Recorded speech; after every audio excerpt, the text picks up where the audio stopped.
गङ्गाधरनाथमनाथबन्धुम् सिन्धूरपूरपरिशोभितगण्डयुग्मम् उद्दण्डविघ्नपरिखण्डनचण्डदण्डम् आखण्डलादिसुरनायकवृन्दवन्द्यम् प्रातः स्मरामि गणनाथमनाथबन्धुम् सिन्दूरपूरपरिशोभितगण्डयुग्मम् उद्दण्डविघ्नपरिखण्डनचण्डदण्डम् आखण्डलादिसुरनायकवृन्दवन्द्यम् कलाभ्यां चूडालङ्कृतशशिकलाभ्यां निजतपः फलाभ्यां भक्तेषु प्रकटितफलाभ्यां भवतु मे शिवाभ्यामस्तौ त्रिभुवन शिवाभ्यां हृदि पुनर्भवाभ्याम् आनन्दस्फुरदनुभवाभ्यां नतिरियम् नमस्ते नमस्ते महादेव शम्भो नमस्ते नमस्ते दयापूर्ण सिन्धो नमस्ते नमस्ते प्रसन्नात्मबन्धो नमस्ते नमस्ते नमस्ते महेश शश्वच्छ्रीगिरिमूर्धनि त्रिजगतां रक्षाकृतिं लक्षिताम् साक्षादक्षय सत्कटाक्षसरणीं श्रीमत्सुधावर्षिणीं सौहार्दाङ्कितमस्तकां प्रणमतां निसीमसम्पत्प्रदां सुश्लोकां भ्रमराम्बिकां स्मितमुखीं शम्भो सखीं त्वां नमः मातः प्रसीद सदया भव भव्यशीले लीलालवाकुलितदैत्यकुलापहारे श्रीचक्रराजनिलये श्रुतिगीतकीर्ते श्रीशैलनाथदयिते तव सुप्रभातम् शम्भो सुरेन्द्रनुतशङ्करशूलपाणे चन्द्रावतंस शिव शर्वपिनाकपाणे गङ्गाधरक्रतुपते गरुडध्वजाप्ता श्रीमल्लिकार्जुन विभो तव सुप्रभातम् विश्वेश विश्वजनसेवित विश्वमूर्ते विश्वम्भर त्रिपुरभेदन विश्वयोने फालाक्ष भव्य गुणभोगि विभूषणेश श्रीमल्लिकार्जुन विभो तव सुप्रभातम् कल्याण रूप करुणाकर कालकण्ठ कल्पद्रुम प्रसव पूजित कामदायिन् दुर्नीति दैत्य दलनोद्यत देव देव श्रीमल्लिकार्जुन विभो तव सुप्रभातम् गौरी मनोहर गणेश्वर सेविताङ्घ्रे गन्धर्व यक्ष सुर किन्नर गीत कीर्ते गण्डावलम्बि फणिकुण्डल मण्डितास्य श्रीमल्लिकार्जुन विभो तव सुप्रभातम् नागेन्द्रभूषण निरीहित निर्विकार निर्माय निश्चल निरर्गल नागभेदिन् नारायणी प्रिय नतेष्टद निर्मलात्मन् श्रीपर्वताधिप विभो तव सुप्रभातम् सृष्टं त्वयैव जगदेतरशेषमीश रक्षाविधिश्च विधिगोचरतावकीनः संहार शक्तिरपि शङ्कर किङ्करीते श्रीशैलशेखर विभो तव सुप्रभातम् एकस्त्वमेव बहुधा भवभासि लोके निःशङ्क धीर्वृषभकेतन मल्लिनाथ श्रीभ्रामरी प्रिय सुखाश्रय लोकनाथ श्रीशैलशेखर विभो तव सुप्रभातम् पाताळ गङ्गा जलमज्जन निर्मलाङ्गाः भस्मति पुण्ड्र समलङ्कृत पालभागाः गायन्ति देव मुनि भक्त जना भवन्तम् श्रीमल्लिकार्जुन विभो तव सुप्रभातम्। सारस्वताम्बुयुत भोगवती श्रितायाः ब्रह्मेश विष्णुगिरिचुम्बित कृष्णवेण्याः सोपानमार्गमधिरुह्य भजन्ति भक्ताः श्रीमल्लिकार्जुन विभो तव सुप्रभातम्। श्रीमल्लिकार्जुन महेश्वर सुप्रभात। स्तोत्रं पठन्ति भुवि ये मनुजाः प्रभाते। ते सर्वसौख्यमनुभूय परान्नवाप्यम् श्रीशाम्भवं पदमवाप्य मुदं लभन्ते।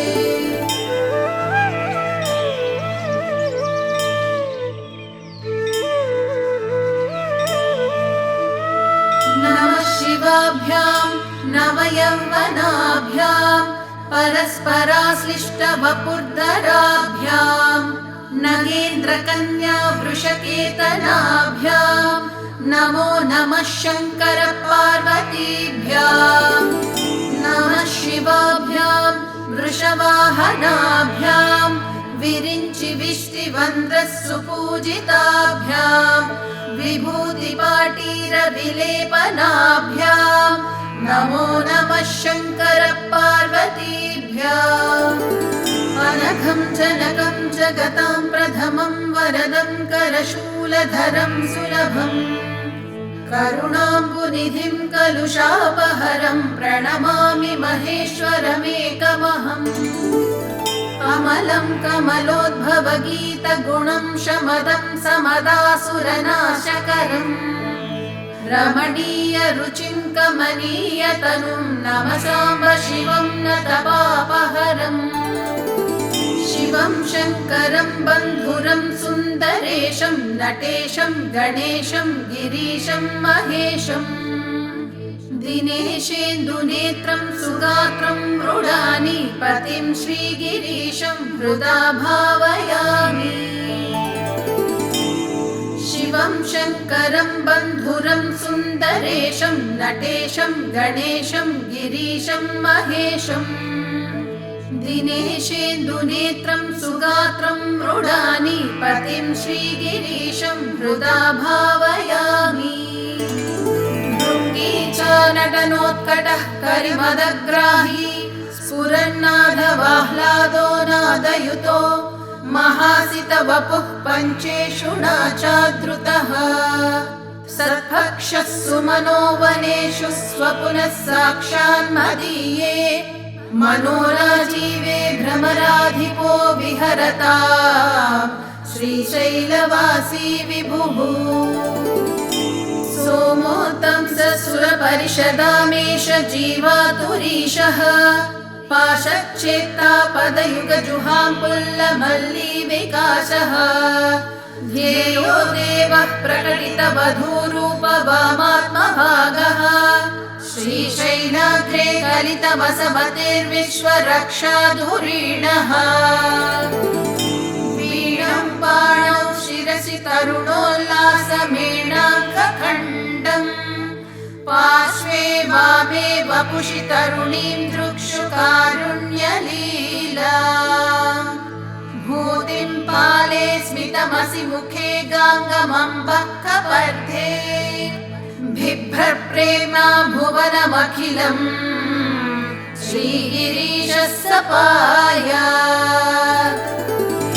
श्रीशैले स्वर्णशृङ्गे मणिगणरचिते कल्पवृक्षाळिशीते स्वीते सौवर्णरत्नस्फुरितनवगृहे दिव्यपीठे शुभार्हे आसीनः सोमचूडः सकरुणनयनः साङ्गसस्मेरवक्त्रः शम्भुः श्रीब्राह्मरीशः प्रकटितविभवो देवता सार्वभौमः। यो योगिवृन्दहृदयाम्बुजराजहंसी मन्दस्मितस्तुतमुखी मधुकैटभग्नी विघ्नान्धकारतटभेदपटीयसी सा मूर्तिः करोतु कुतुकम् भ्रमराम्बिकाया। कस्तूरी गौरी तिलकाञ्चितेन्दु विलसत् प्रोद्भासि फालस्थली कर्पूरद्रव मिश्रचूर्ण खपुरा मोदोलसद्वीटिका लोलापाङ्गतरङ्गितैरति कृपासारैर्व्रता नन्दिनी श्रीशैलस्थलवासिनीं भगवतीं श्रीमातरं भावये राजन्मत्तमराळमन्दगमनां राजीवपत्रेक्षणां राजीवप्रभवादिदेवमकुटैः राजत्पदाम्भोरुहां राजीवायतपत्रमण्डितकुचां राजाधिराजेश्वरीं श्रीशैलस्थलवासिनीं भगवतीं श्रीमातरं भावये श्रीनाथद्रुतपालितत्रिभुवनां श्रीचक्रसञ्चारिणीं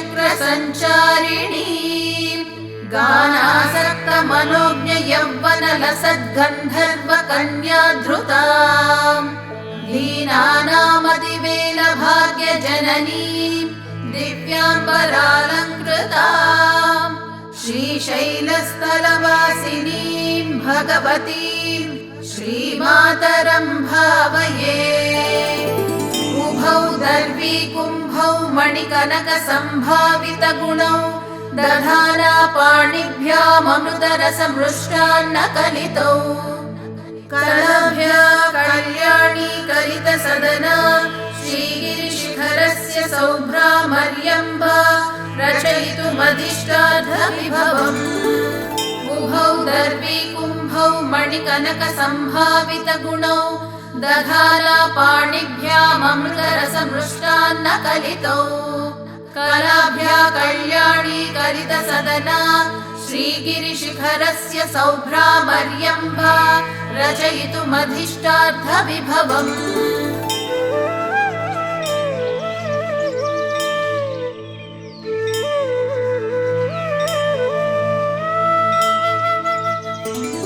जय जय जय शम्भो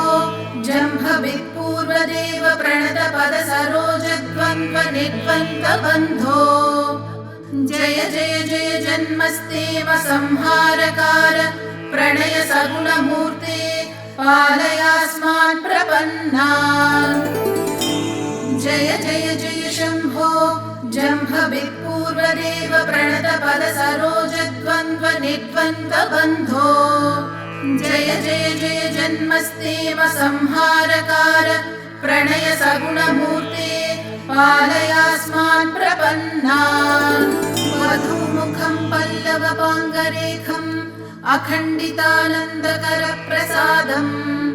विलोकयन् विस्फुरदात्मभावः समेगति श्रीगिरिः सार्वभौमः कुरङ्गपाणिः करुणावलोकः सुरोत्तमश्चन्द्रकलावतंसः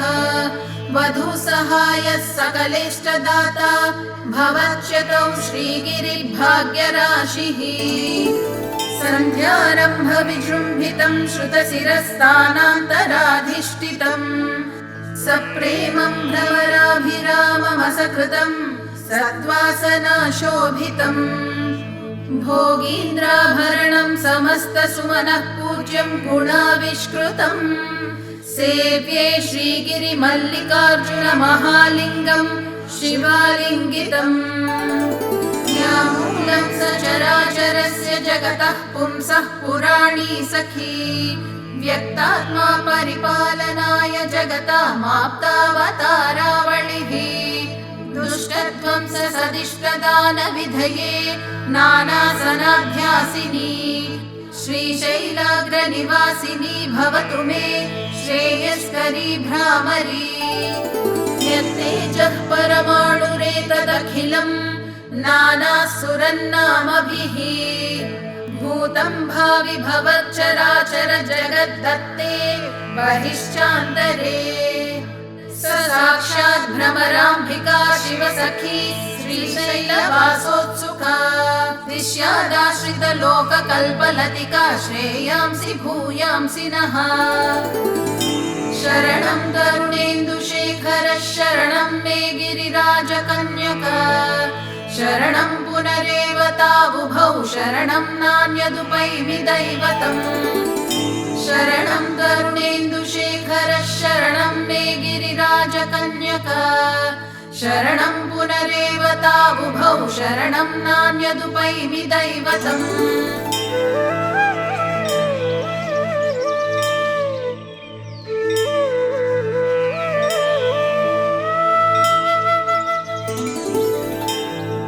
उमाकान्ताय कान्ताय कामितार्थप्रदायिने श्रीगिरीशाय देवाय मल्लिनाथाय मङ्गलम् उमाकान्ताय कान्ताय कामितार्थप्रदायिने श्रीगिरीशाय देवाय मल्लिनाथाय मङ्गलम् सर्वमङ्गलरूपाय श्रीनगेन्द्रनिवासिने गङ्गाधराय नाथाय श्रीगिरीशाय मङ्गलम् सर्वमङ्गलरूपाय श्रीनगेन्द्रनिवासिने गङ्गाधराय नाथाय श्रीगिरीशाय मङ्गलम् सत्यानन्दस्वरूपाय नित्यानन्दविधायिने स्तुत्याय श्रुतिगम्याय श्रीगिरीशाय मङ्गलम् सत्यानन्दस्वरूपाय नित्यानन्दविधायिने स्तुत्याय श्रुतिगम्याय श्रीगिरीशाय मङ्गलम् मुक्तिप्रदाय मुख्याय भक्तानुग्रहकारिणे सुन्दरेशाय सौम्याय श्रीगिरीशाय मङ्गलम् मुक्तिप्रदाय मुख्याय भक्तानुग्रहकारिणे सुन्दरेशाय सौम्याय श्रीगिरीशाय मङ्गलम्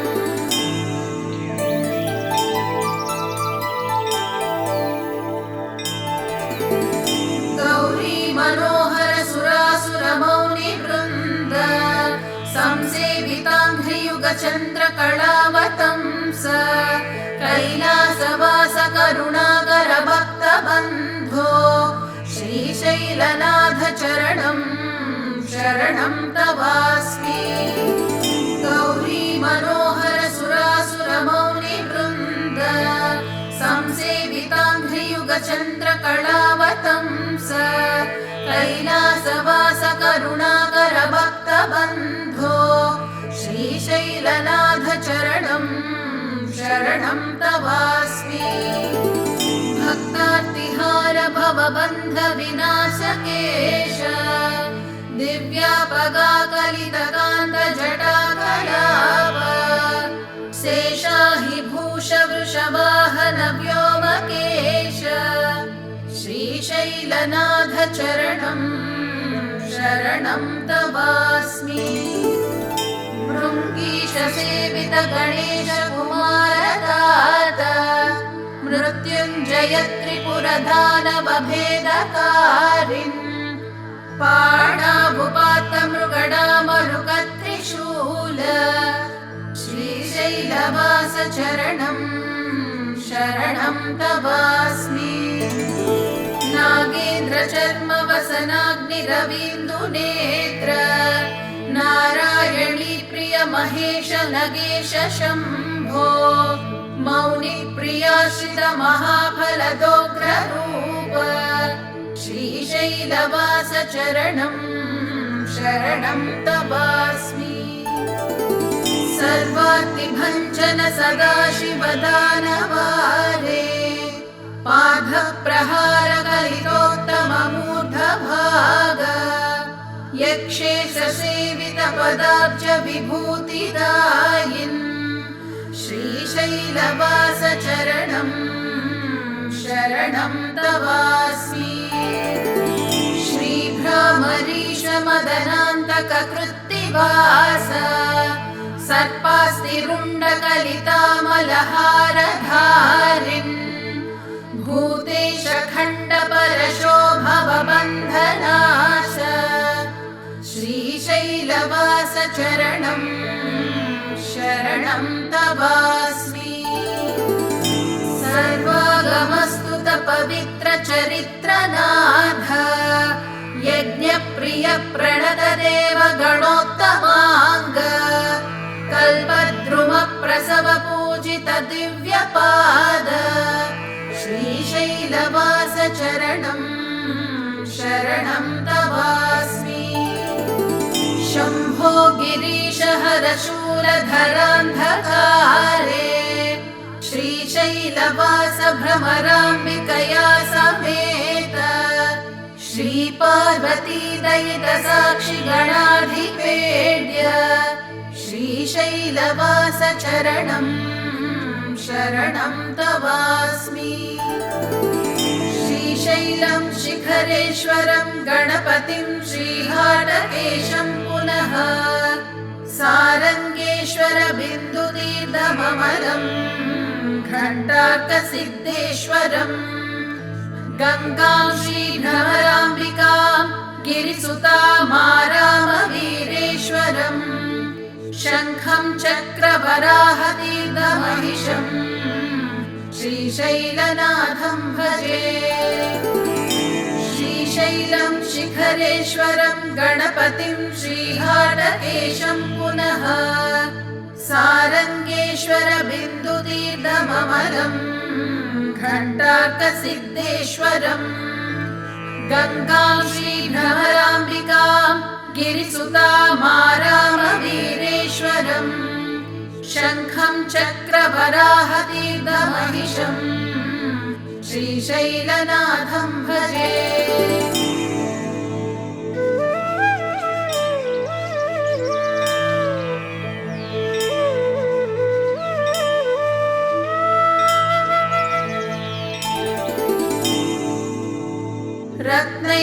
रत्नैकल्पितमानसं हिमजलैः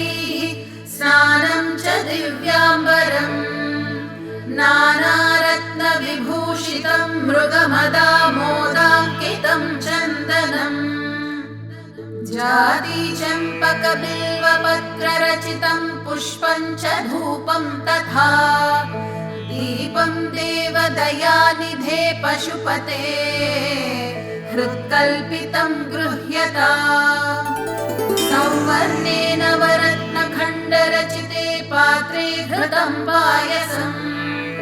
भक्ष्यं पञ्चविधं पयोदधियुतं रम्भाफलं पानकम् शाकानामयुतं जलं रुचिकरं कर्पूरखण्डोज्ज्वलम् ताम्बूलं मनसा मया विरचितम् भक्त्या प्रभो स्वीकुरु छत्रं चामरयोर्युगं व्यजनकं चादर्शकं निर्मलम् वीणाभेरि मृदङ्गकाहलकलागीतं च नृत्यं तथा साष्टाङ्गं प्रणतिः स्तुतिर्बहुविधा ह्येतत् समस्तं मया सङ्कल्पेन समर्पितं तव विभो पूजां गृहाण प्रभो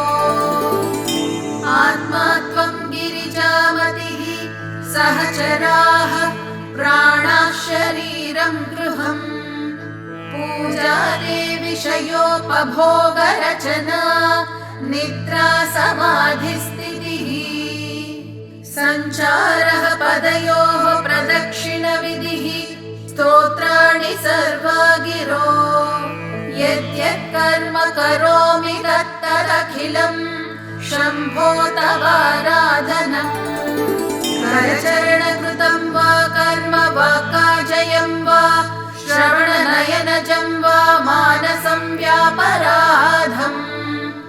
विहितमविहितं वा सर्वमेतत् क्षमस्व शिव शिव करुणाब्धे श्रीमहादेव शम्भो करचरणकृतं वा कर्म वा काजयं वा श्रवणनयनजं वा मानसं व्यापराधम् विहितमविहितं वा सर्वमेतत् क्षमस्व शिव शिव करुणाब्धे श्रीमहादेव शम्भो हरि